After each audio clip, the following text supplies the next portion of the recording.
ဆက်လက်ပြီးတော့ပြောကြားမဲ့လူများရှိတယ်ဆိုရင်ရှိဦးလာပြီးမှပြောကြားပေးဖို့ပေါ့နော်ဒီချမ်းချင်ပါတယ်အချိန်တော့ရှိပါသေးတယ်စီဝဲစားပေါ့နော်အလုံးမင်္ဂလာပါရှေးစွာဖြန့်ပြကြီးစုလို့ချင်မလို့မပြောလစ်ပဲနဲ့ပေါ့နော်ဒီသမီးငယ်လေးရဲ့ကိစ္စနဲ့ပတ်သက်ပြီးမှလည်းကျမတို့အများကြီးဝန်ထမ်းရပါတယ်ကျမတို့ COS မြန်မာ service နေနဲ့လည်းမိသားစုနဲ့အတူထပ်တူထပ်မြောက်ဝန်ထမ်းရဲ့အကြောင်းလည်းပြောကြားလိုပါတယ်ကျမတို့ဒီနေ့ဟိုဆိုပါလေကျမတို့အထူးသဖြင့်ကတော့ဒီကျမတို့ home back ကနေပြမ volunteer လုပ်ရင်းကျမအဓိကဒီ abuse case တွေပေါ့နော်ဒီဟာတွေဒီပတ်နေဆက်ခံရတဲ့ကလေးမလေးတွေတော်တော်များများတွေ့ဖြစ်ပါတယ်အဲ့ခါမှာဒီနေ့ပေါ့နော်ဆေးရုံကိုတယောက်လိုက်ပြောနေအဲ့ကလေးမလေးကပြောတယ်ဆိုအန်တီရဲ့အရင်တော့သူ့ကိုယ်သူနှိပ်စက်ခံရတာအဆိုးဆုံးဖြစ်ပြီလို့ထင်တာပေါ့နော်ဒီလိုမျိုးတမီးငယ်ပေါ့နော်အဲ့လိုမျိုးဆုံးသွားတဲ့အထိဖြစ်တဲ့ဟာကိုတော့သူကပြန်ပြီးတော့မှကြည့်တဲ့အခါမှာအော်သူတို့ခံရတာတက်တာသေးပါလားဆိုတော့မှသူတို့အတွက်အဲ့လိုမျိုးဖြစ်တယ်ဆိုတာကိုပြောပြတဲ့အတွက်ကြောင့်ပေါ့နော်ဒီမှာစိတ်ထဲမှာဟိုတော်တော်စိတ်မကောင်းဖြစ်မိတာက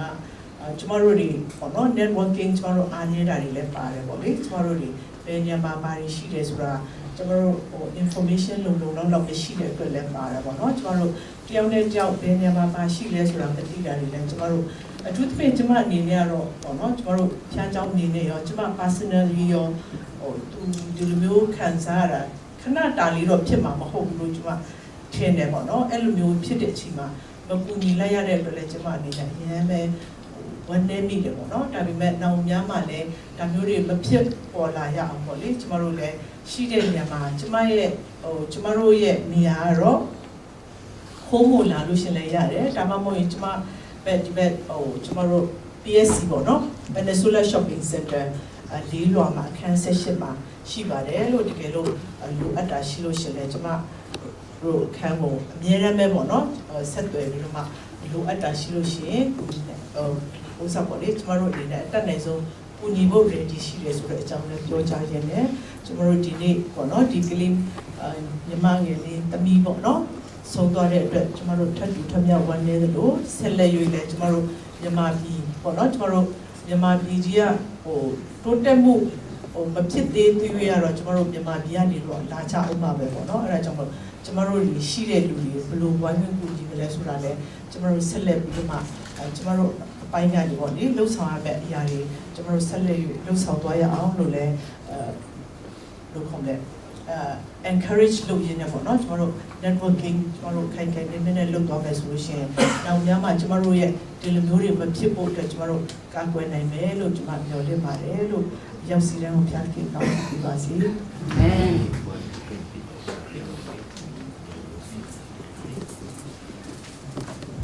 Católica o Pita de Conchemare.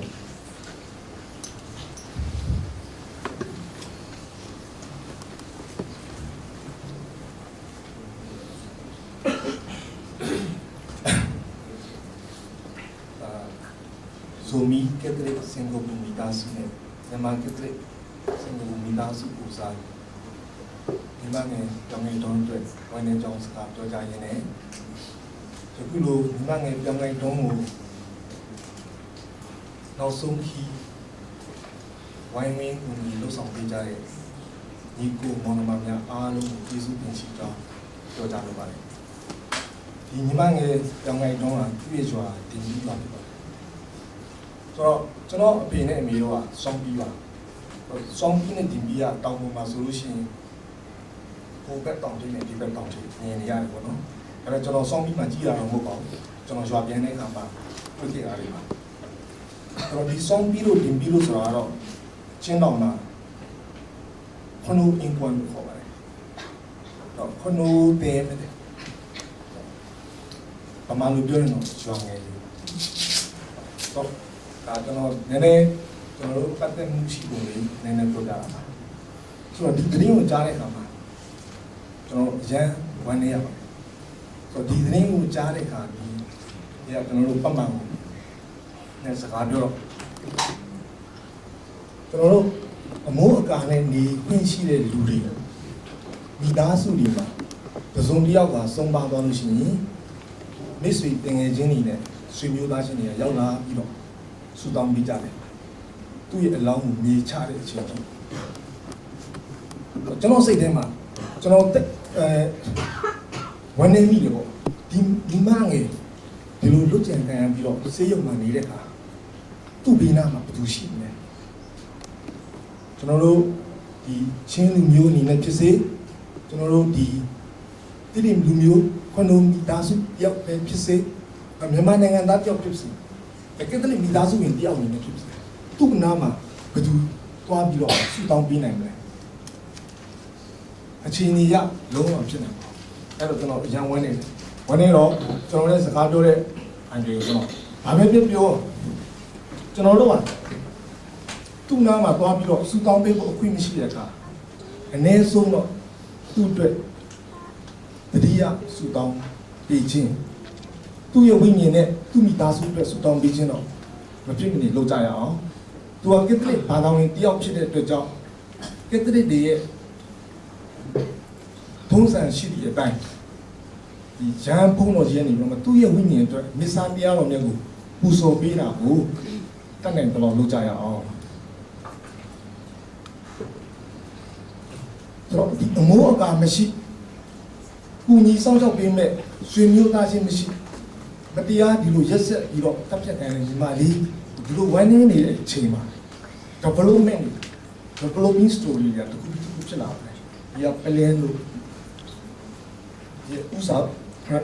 မှုနဲ့ဆိုတော့ဖြစ်ပြီးပြောမယ်ဆိုရင်အဲ့ဒီ day 1ကနေအခုဒီနေ့တင်ကြည့်တဲ့အခါမှာကျွန်တော်ဘုရားသခင်ကိုအရန်ကျေးဇူးတင်တယ်။ဘုရားသခင်ကျွန်တော်တို့အပြစ်မထားဘူး။ဘုရားသခင်ကျွန်တော်တို့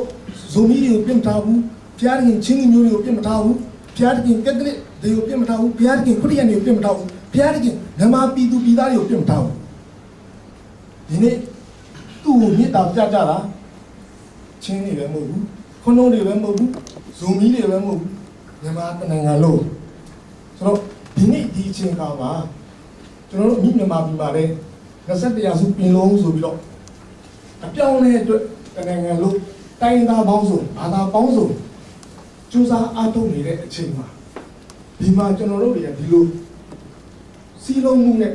ဘာသာလူမျိုးဒေသမခွဲခြားမင်းနဲ့မိမိတို့ရဲ့ချစ်ချင်းမြတ်တာ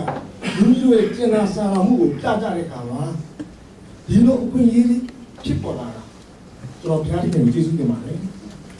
ကျွန်တော်ကျမ်းစကားရှိတယ်တယောက်တော်သူအားဖြင့်လူများတို့ဒီဆုံးရှုံးပျက်စီးခြင်းလို့ရောက်ကြတကယ်တော့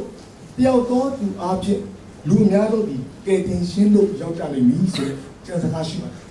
ကျွန်တော်ဒီနေ့ဒီညီမလေးရဲ့အသက်တာ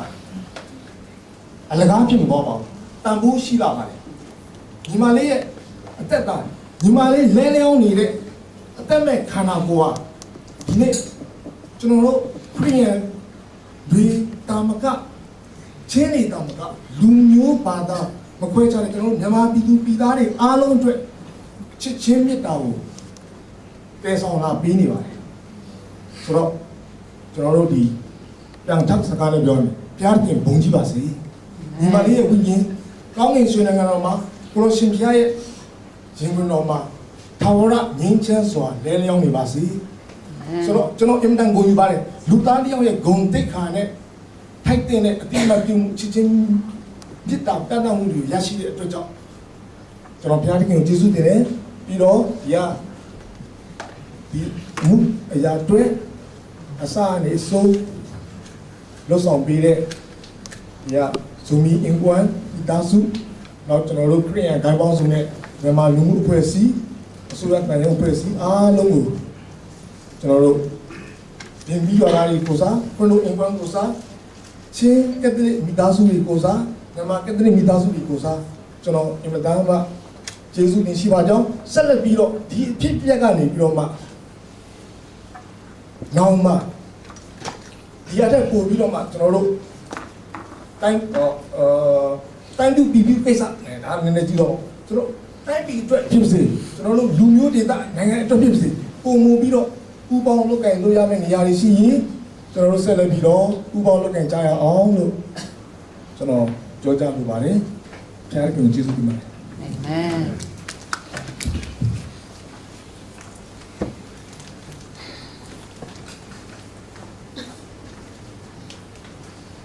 ကျွန်တော်ရှိသေးလားမသိဘူး